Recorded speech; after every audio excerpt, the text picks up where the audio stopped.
เอากราบทักทายสบายดีเด้อสบายดีพ่อแม่พี่น้องหมดสุขสุขคนเนาะกะยินดีต้อนรับอาตูนแนลคือเก่าวันในไทยในลาวและก็ต่างประเทศเนาะวันนี้มาเปิดภาพที่บ้านเบาตูนเองเนาะเปิดกะแต่เช้าๆพี่น้องเลยเนาะมาเบิ่งภาพบรรยากาศพี่น้องมาตากกาแฟโอ้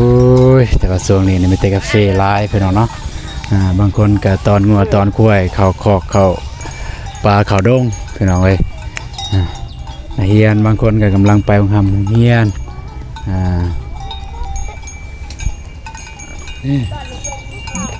ก็มีอย่างไรพี่น้องเนาะมื้อนี้ก็สิพาไปเบิ่งดินที่เบาตูนบอกเพิ่นทมเมื่อวานนี้เนาะ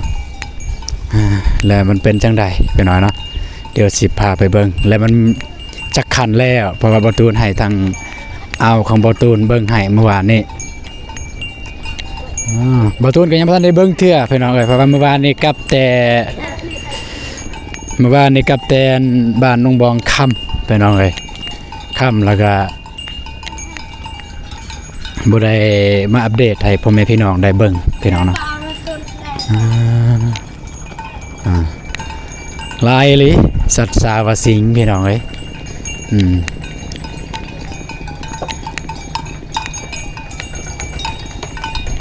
จักขับรถตอกจักขับรถจักรก็มีพี่น้องเนาะนี่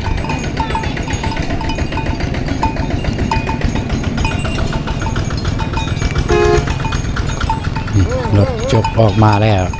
รถจกน่าจะสิ ไปบอลใหม่โอ้นี่พี่น้องเอ้ยเบาตูนบอกให้ทมดินหอดนี้หอดเสาอันนี้พี่น้องเนาะหอดเสาไฟอันนี้เพิ่นทมกายมาเลยนี่กายเสาไฟ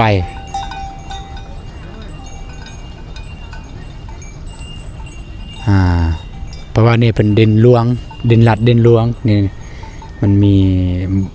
หมอแบ่งอยู่บนนี้ก็คือทางเขาอยู่บนนี้เลยประตูในทมตั้งแต่นี้ไปพุ่นโอ้มีแต่ขี้หินเฮ็ดจังได๋เนาะบ้านนี้เนาะ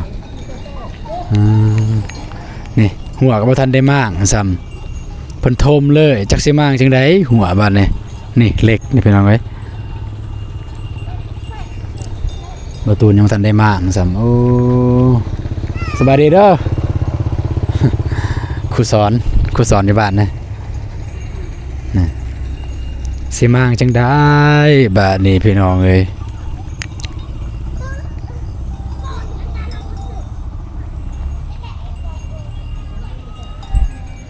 เพิ่นเกตเลยพี่น้องเอ้ยเดี๋ยวจะนอนสิไปหาเพิ่นสิไปบอกกัน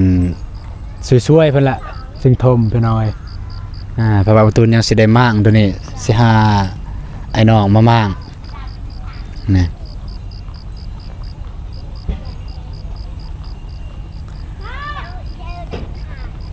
ตามเบิ่งนี่โอ้ย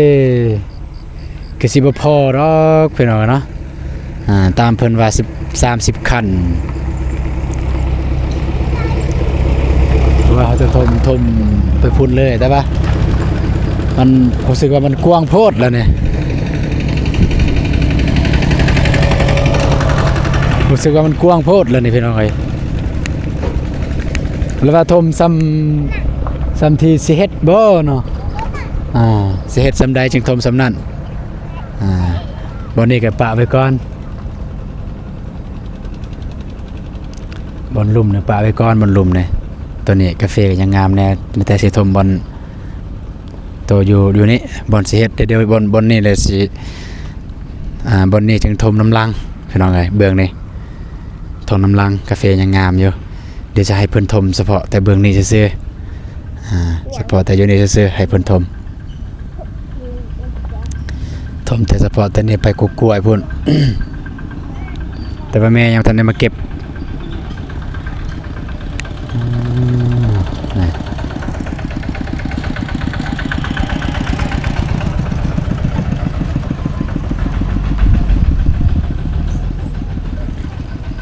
ทมแต่เฉพาะที่บอนทีสิเฮ็ดนี้บ่ตุนว่าสิทมเลยสิทมเบิดเนี่ยโอ้มันกว้างโพด 1 2มาโหบ่มีงบแน่พี่น้องเอ้ย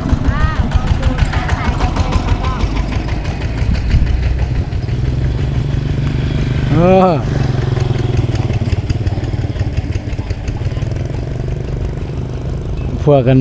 แม่น้องหานบาดกำลังไปหัวไปสวนพี่น้องเอ้ยบาดมี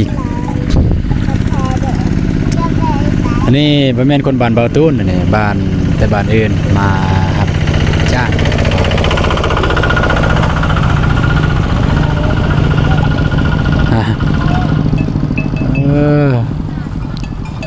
เลยรถแบบนี้ส่วนหลายเนี่ยงูควายก็หลายแขนเนี่ยเนาะโอเคไม่แต่สิไปหาทางเจ้าของอันนี้เลยแล้วก็สิไปลมใหม่ไปน้องไงสิไปลมเติมทางเพิ่นว่าจังใดว่าตัวสิเปลี่ยนแผนอีกจับประเด็นมันรู้สึกว่ามันหลายนี่บ่พอยานเงินบ่พอแม่นอื่นไปน้องไงยานเงินบ่พอเพราะว่าน้ำบตูนตัวนี้มี14ล้านยานมันบ่พอคันทมเบิดเดี๋ยวสิไปหาเพิ่นแล้วก็สิลมเพิ่นสิบอกเพิ่นนั่นทมเฉพาะนี้เฉพาะที่จะเฮ็ดหานนี่ไปพี่น้องเอ้ยไปหาทางเจ้าของเพิ่นเลยบ่ฮู้ว่าตอนนี้อยู่ไสอยู่แล้วเนาะ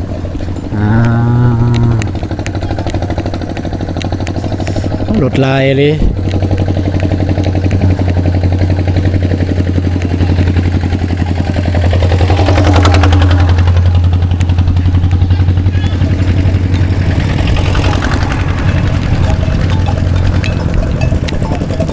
งัวโอ้ยกำลัง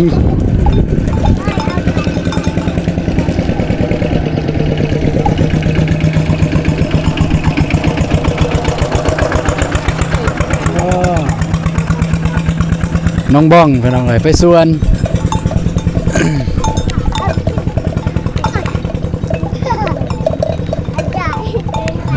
หัวหน้าเพิ่นจะใส่เนา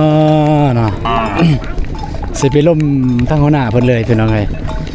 สิบอกจ่าแจงเดี๋ยวไปทมก่อนรอทาก่อนเดี๋ยวบตูนมามั่งเรียบร้อยแล้วจึงทมพี่น้องเลยลายเลย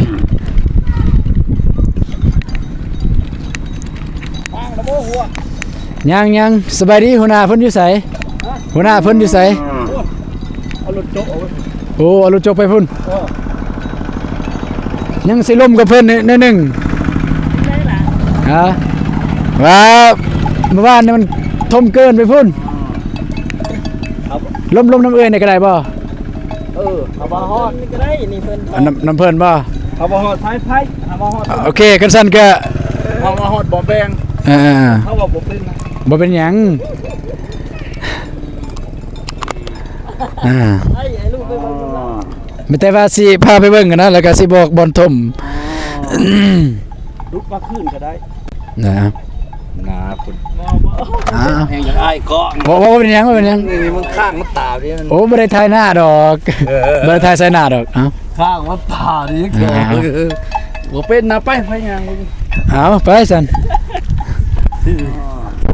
มันบ่ได้ยินเสียงซั่นดอกแม่นเอ็นเวลาลมกันสินะเอาใส่หน่อยมันบ่ได้ยินเสียงเวลาลมกันบ่ได้ถ่ายใส่หน้าดอก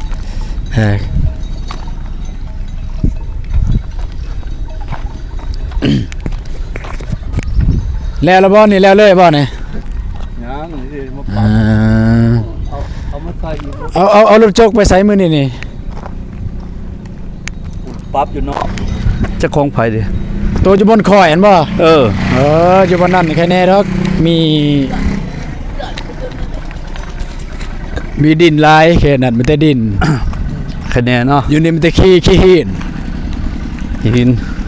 จักคันแล้วนี่บ่ด้วย7คันอยู่นี่7คันเนาะมันเป็นอื่นมารู้สึกว่าโอ้มันกว้างนี่มันกว้างแล้วก็เขาว่าฮอดหันหมอแปลงโอ้ยบ่ฮอดหมอแบงนี่ลุ่มลักไฟนี่นะไฟโซลาร์เซลล์นี่ลุ่มมันนี้ผู้เราเก็บกับเพแล้วว่าฮอดหัน แดน โอ้ยแม่นแม่บ่ แม่ ฮู้ จ้ะ เด้หัวก็แม่นครบแล้วแต่ว่าหั่นเด้ แม่น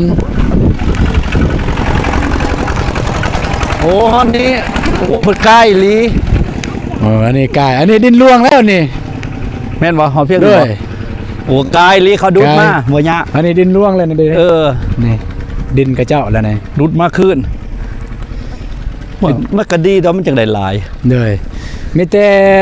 เอาเพียงนี่เนาะ โดยมีแต่ เสาไฟ เพราะว่าเฮาย่านเงินเฮาบ่พอนะ เออ คันว่ามันใส่สมุดใส่เพราะว่าเมื่อวานนี้ล่มกับอายเพิ่น30พอดีเฮาย่านว่าเงินเฮาบ่พอก็แม่นอันอื่นคันเวลาเงินเฮาบ่พอก็มันก็สิยากเขาอีกเขาบ่มีเงินให้ ก็เพ่บักหลาย มีแต่ว่านั่นนี่อ้าย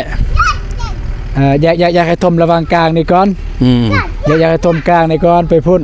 แล้วก็เฮาสิยืนเบิ่งอยู่นี่แหละจักหน่อย เจ้าน้อยแกมาได้มากหัวเด้อ โดยมีแต่ว่าจักหน่อยเด้อ นี่ ประมาณบ่ายๆได้บ่เพราะว่าตอนนี้ โอ้ บ่มีคนมั่ง สวยๆจังหน่อย สวย เกือบเที่ยงเนาะ ๆแม่นเพราะว่าตอนนี้บ่มีคนมั่งตอน ต้น นี้ น่ะเอามาพอดีลักไฟหั่นเนาะ แม่นสำลักไฟแต่ว่าให้ทมกลางนี่ก่อน เออ เพราะว่าสิเบิ่งสิทมตามงบเขานะบ่แม่นอันอื่นทมตามงบทมปุ๊บแล้วก็เบิ่งทมปุ๊บแล้วก็เบิ่งแม่นทมไปพุ่น ทมไปวิทย์ก่อนเห็นไปพุ่นเลย มา ก็ แล้วไปแกดินมาให้เจ้าได้นี่ไปใหญ่ไปหั่นแกดินมาใส่ของเจ้าได้นี่ แม่นบ่ เออ อย่าลืมบอกเพิ่นว่าจักหน่อยก็ได้ เพราะว่าตอนนี้ยังบ่ทันได้มาก เออ พิ่นมาก พอดีแล้วช่วยจังหน่อย จะประมาณสวย เขาเบิกบ่อไว้ช่วยๆจังหน่อย ๆประมาณนั้นแหละ เออ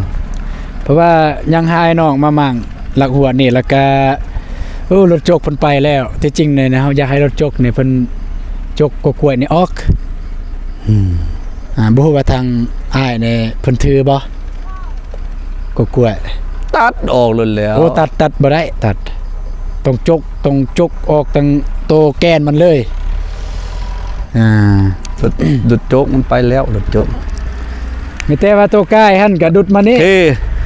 ฮะเด้ผู้บอกว่าเพียงน่ะ เจ้าเพียงบ่แบ่ง แม่เพิ่นบ่ฮู้ อุดมากระดุดมากขึ้น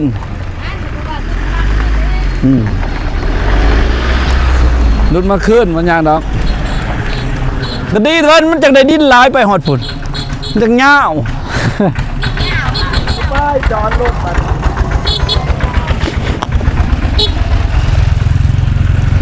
เอามีแต่ตัดช่วยเนาะเนี่ยนั้น โดย มั มัน น จะ จะ กายหัน โดยประมาณ ไหนบ่ยากดอก โดยประมาณสวยๆจักหน้อยแหละ เดี๋ยวจะบอกรถไทยเขามีแต่บอกอายเพิ่นแล้วก็เวลาทมเนี่ยอย่าเฝ้าทมเลยเด้อเพราะว่าเฮาอยากเอากกล้วยออกเนี่ยคือสิเล่าให้ฟังนะคือกกล้วยทางเฮาถือ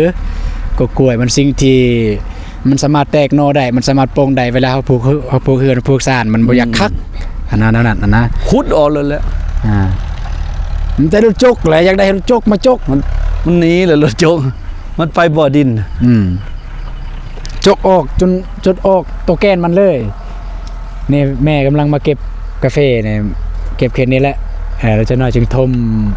เอาไปพุทมาพี่ โอ้ยโจกขุดออกแล้วก็ได้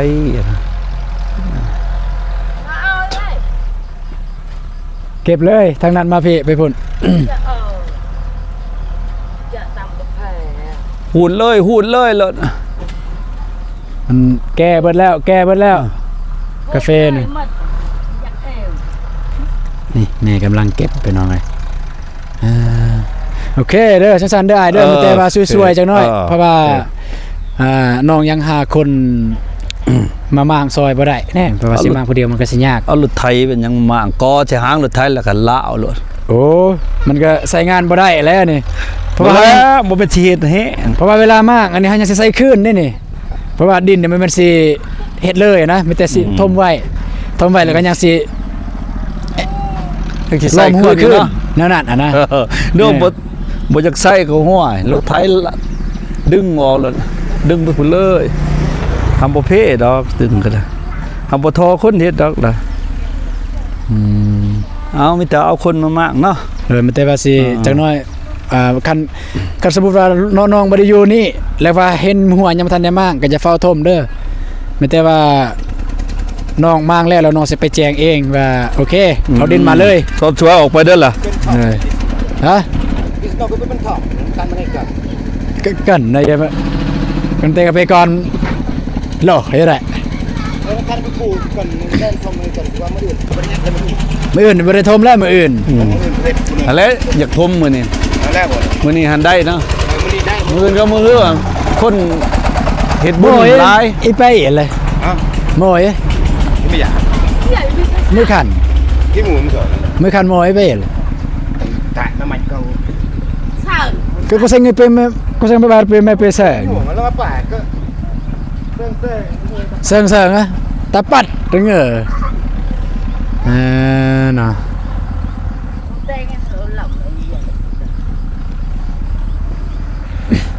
มีแต่คือน้องว่าหันละ อ้าว มีแต่ว่าใส่ด้วยมีแต่ใส่จะนอน ไปหา จะได้น้องมา บ่อดิน แล้วน้องสิมาเบิ่งเองว่าให้ทมบันได โอเคครับจะได้ไล่ด้วยโดย เพราะว่าเขาจะทมมันมือมันสีเฮ็ดบ่ได้ พี่น้องเนาะก็จังซี่แหละ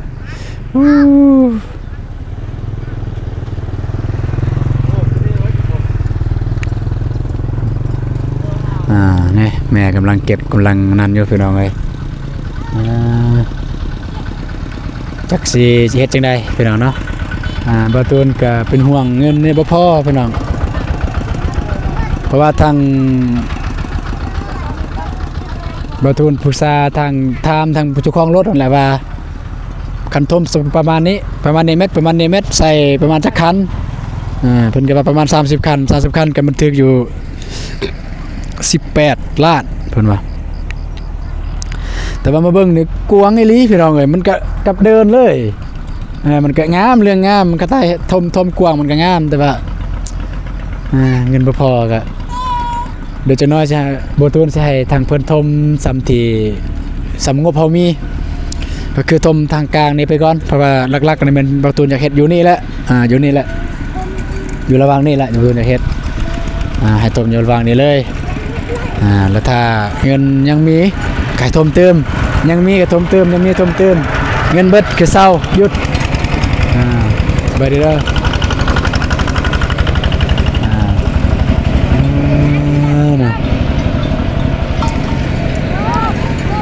ลายอะไรงัวควายนับแต่งัวแต่ควายรถล่างเพราะว่าตอนเช้าเด้พี่น้องเอ้ยบรรยากาศก็ประมาณนี้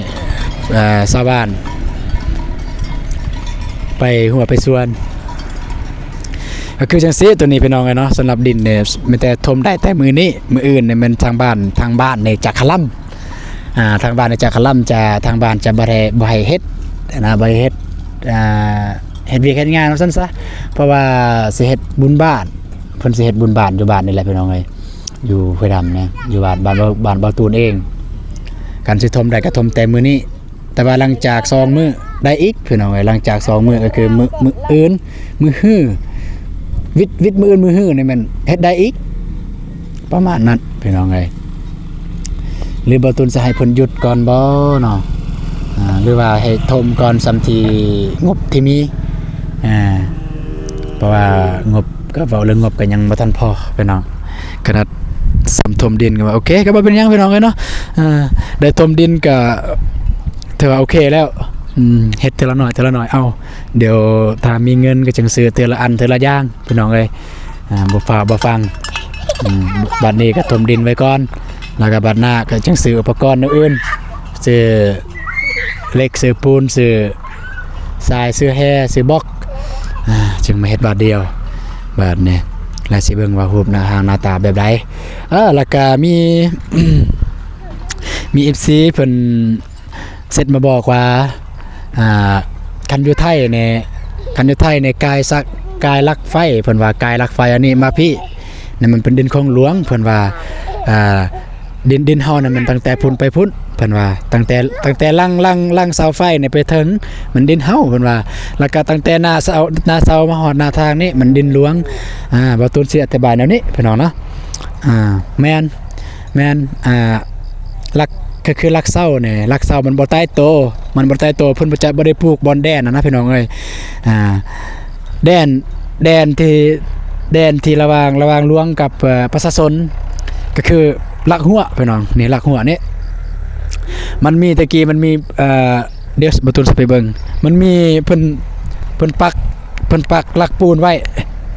เพิ่นปักลักปูนไว้อยู่ไสเนาะ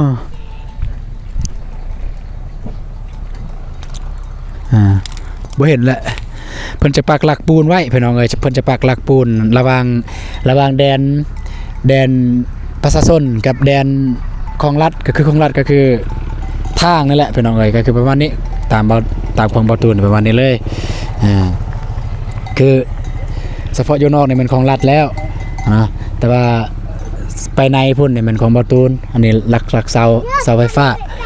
แล้วก็ถามว่าเป็นหยังต้องทมอันนี้ที่ทมอันนี้ก็เพราะว่าคันบ่ทมมันก็ยุบเข่าไปหน่อยครับก็ทมไว้เลย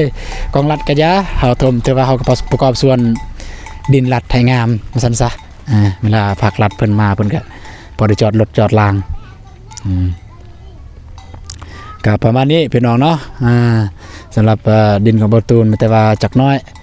บ่ตูนก็ให้เพิ่นมาทมแล้วก็บ่ตูนสิมาอัปเดตให้เบิ่งให้ทางไอ้น้องเพิ่นมามั่างเล็กนี่ออกตะนางใส่ทมเลยก็เสียดายพี่น้องเอ้ยมันก็ยังใหม่ของพ่อของบ่ตูนสมัยเพิ่นยังอยู่พุ่นละเพิ่นซื้อมาสมัยนั้นก็เท่าใดเนาะ4 ล้านนี่แต่พุ่นไปถึงเลย4 ล้านพี่น้องเลยนี่มีกิจการบ่นี่ด้วยสบายดีได้เด้อถ่ายคลิปเด้อครับสมเสยไว้น่ะเก็บกาแฟ แม่ เอาติผู้อื่นเก็บซอยแม่ตายแล้ว สิหาไปมาเก็บซอย โลละพันให้แม่เฒ่าแล้วให้แม่เก็บกินได้บัดเดียว สิหาไปมาเก็บซอย หาคนในบ้านนั่นแหละโลละ 2,000 บาท โอ้ยน้องจนประกาศหาโล 3,000ไม่มีไผมาเลยแม่นอื่นมันบ่ทันเขาเจ้าก็มีกาแฟอาจจะบ่หลายแต่ก็เขาเจ้าก็อยากไปเก็บของเขาเจ้าเองยามมันล้น ก็ที่สิจบกาแฟก่อน แน่นอนแล้วต้องจกออกเลย สินี่ยัง สิทมไว้ก็ยังบ่ฮู้ยังบ่มีคิดบ่ออกว่าสิเฮ็ดหยังสิปรึกษาอ้ายได้แล้วว่าเฮ็ดหยังงามอยู่นี่ ต้มสำลีสกอตข่าวยังแสดงกิจการ ทมสำได้ สำลี สำบ่มีกาแฟนี่บ่ มีทางมานาจึงว่าไม่เสียดาย สิไปก้านบ่นี่ ไป สบายดีเด้อผู้สาวเด้อบ่ทักทายเนาะอันนี้ก็คือ อาจารย์พี่น้องอาจารย์สอนของบ่ตูนเองบ่ตูนเคยเรียนนำเพิ่นบ่ตูนเคยเป็นลูกศิษย์เพิ่นสมัยเรียนม.5 ม.6 ม.7 พี่น้องเนาะเคยเป็นลูกศิษย์เพิ่นตะกี้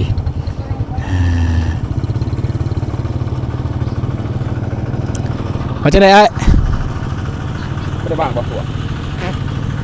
ยังบ่มีไผมากเดี๋ยวจักหน่อยสิหาคนมากประมาณสู้ๆเพิ่นแล้วเด้อ โดนแล้วแกบ่เลยเด้อจิ สิแก้เลยบ่มีแต่โทรบอกเพิ่นก่อนก็จะฟาวก่อนแล้วก็เพิ่นบ่ได้มาแล้วสิลมกับเพิ่นเพราะว่าเมื่อวานนี้ลมกับเพิ่นก็ให้เท่าไหร่เนาะ30 คันแต่มาเบิ่งเงินคำเฮายานสิบ่พอก็เลยอยากให้เพิ่นคนซ้ำที่ซ้ำเงินเฮามีก่อนก็คือคนเทละน้อยซั่นซะแล้วก็น้องสิยืนเบิ่งอยู่นี่แหละจักหน่อย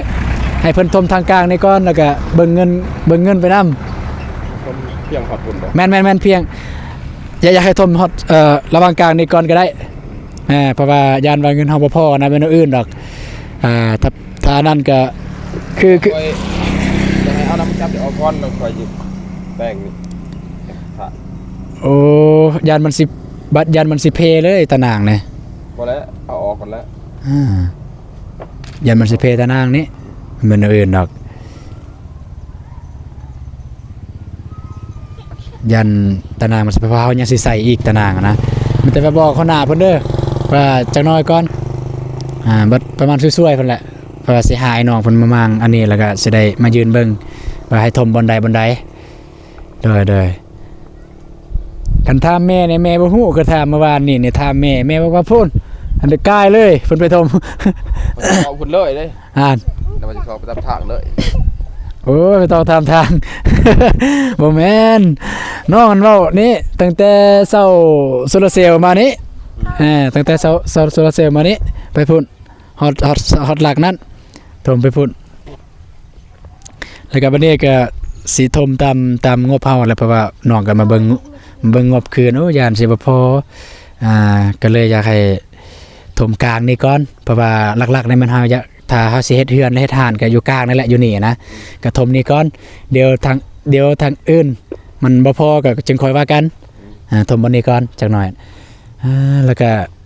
อยากให้รถจักหน่อยรถจกรถดุดเนี่ยดุดกกล้วยออกเลยนี่กกล้วยนี่แล้วก็ถมระหว่างนี้แหละระหว่างนี้ก็เดี๋ยวเบิ่งงบก่อนถ้ามีงบจึงถมเพราะว่ากกาแฟก็อยากงามแน่ ถมบนนี้ก่อนไม่แต่จังซั่นแหละอ้ายไม่แต่โทรบอกคนหน้าเพิ่นก่อนว่าเพราะว่าฮู้เอายังบ่ทันได้มากนะสิถมเลยก็สิได้ซื้อมาก็โอ้ยสมัยตะกี้แล้วสมัยรุ่นพ่อเพิ่นแล้วเพิ่นซื้อมาโอเคพี่น้องเนาะก็ประมาณนี้บ่าวตูนก็มาอัปเดตเบิ่งดินของบ่าวตูนเนาะทางเพิ่นก็ถมไปไกลแล้วไปพุ่นแต่บ่บอกให้ปรับจังหน่อยปรับคืนแล้วก็สำหรับเบื้องนี้อยู่นี่มันหลักๆนะมันอยู่นี่แหละจากบ่าวตูนอยากถมอยู่นี่แหละเพราะว่าสิถ้าสิได้ปลูกเฮือนสิปลูกซานก็แล้วว่าสิปลูกข้านก็มันอยู่นี่แหละทางอื่นก็บ่ได้ปลูก แล้วก็สิถมตามที่เงินเฮามีจึงเฮาสิถมดินตามเงินเฮามี